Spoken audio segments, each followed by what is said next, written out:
The movie takes place in 2021 as riots begin taking over the streets of Mexico City.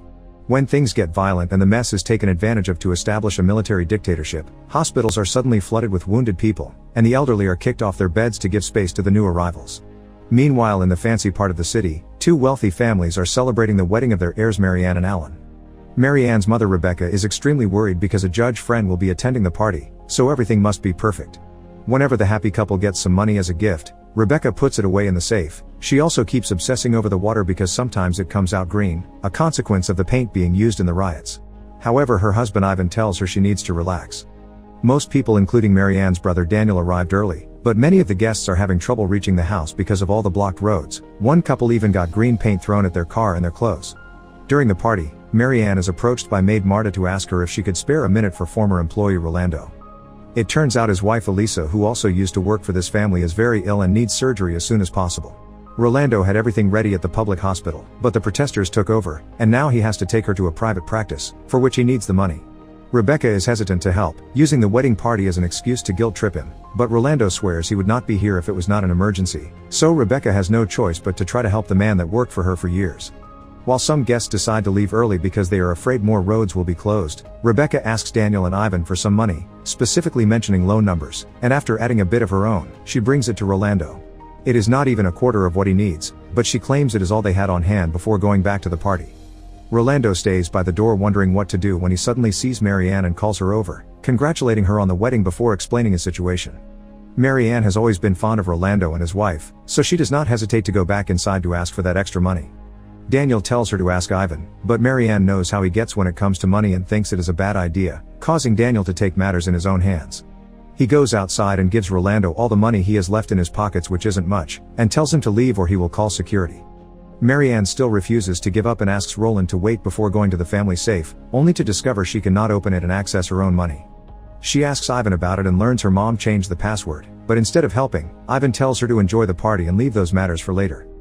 Next, Marianne goes to ask Alan if he has the new password, but Alan does not, and he thinks Rolando may be scamming them. Still wanting to avoid such a talk, Marianne ends up grabbing her phone and credit card before going to find Rolando, who unfortunately has already left. Desperate, Marianne talks to Marta's son Christian, asking him to take her to Rolando's house. Right after the two of them leave in one of the family's many cars, the judge friend finally arrives at the party, and Rebecca immediately sends Marta to find Marianne. Marianne gets a call from Marta on her phone and explains she will be taking Rolando and his wife to the hospital. She also asks Marta not to tell her family where she is going. After hanging up, Marianne begins looking for a new road to take because the usual one is blocked by cops that will not allow them to pass even if it is an emergency. Meanwhile, back at the party, a group of protesters breaks into the house with the help of the servants. Daniel tries to offer them his watch, promising more if they all stay peaceful, but the protesters do not care and begin shooting people, including Ivan.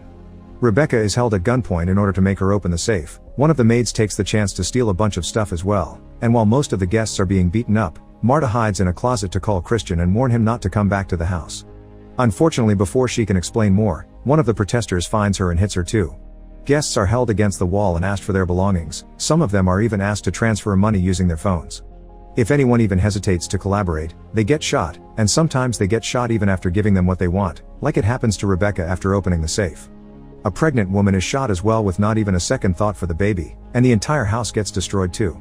Marianne and Christian are having trouble as well because they have accidentally taken a messy road where the car is hit with green paint and shaken by the protesters, thus they pull back to search for yet another way. This time Christian drives while Marianne hides so that the outsiders cannot tell a socialite is entering the poor neighborhood. They make it safely to Rolando's, although he is not very happy to see Christian has brought Marianne since it can equal trouble. Marianne visits Elisa and promises to take her to the hospital, but hours pass and things on the streets just get worse, thus Christian allows Marianne to stay at his apartment, which is right above Rolando's. It is late at night when the Secretary of Defense finally manages to take control of most parts of the cities, and Marta finally gets to escape her employer's home, doing her best to walk through the riots unnoticed.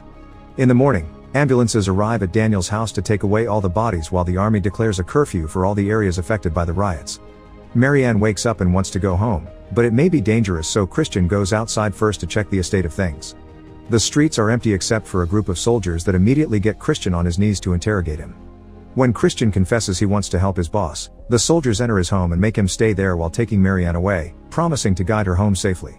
Marianne is put inside a truck and asked for her jewelry and phone, which is not working anyway because the lines are all down. As they pass through the city, destruction and bodies can be seen everywhere.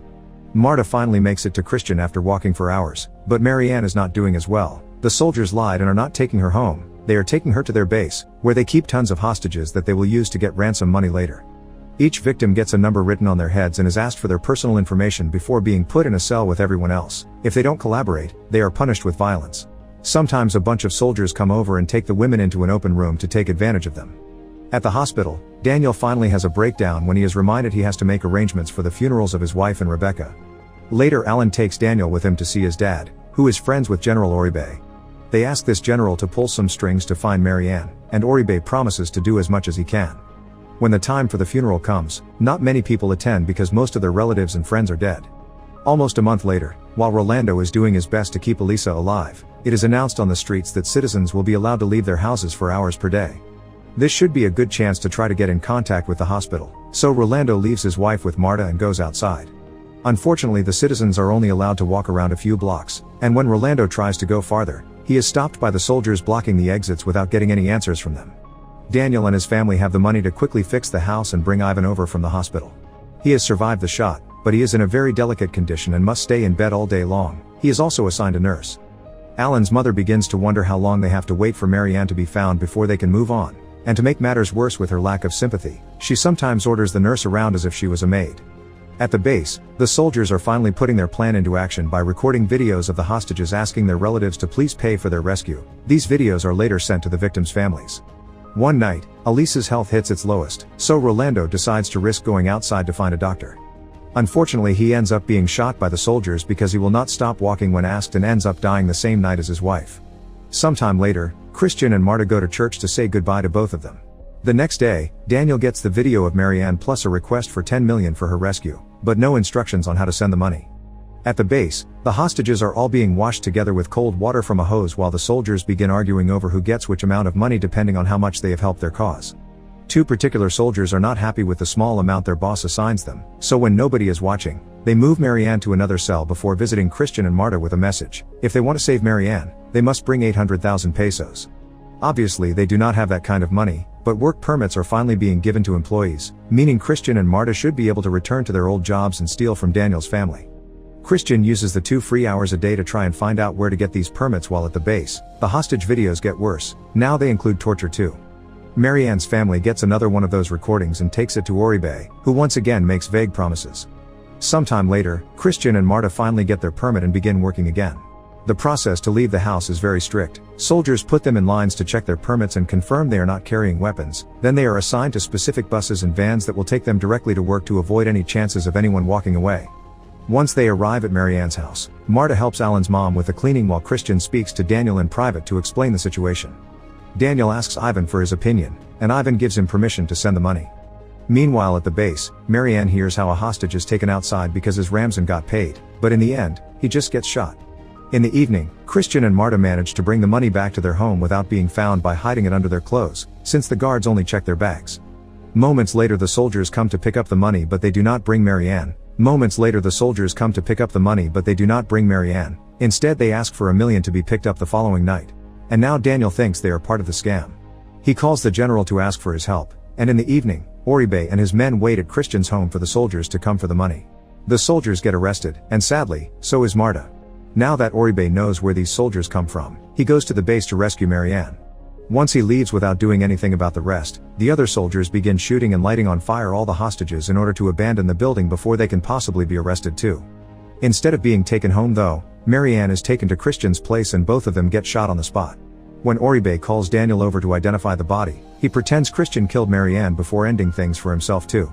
Sometime later, all the citizens considered traitors, including Marta, are killed in a public ceremony while Oribe and Alan's father watch comfortably from their seats.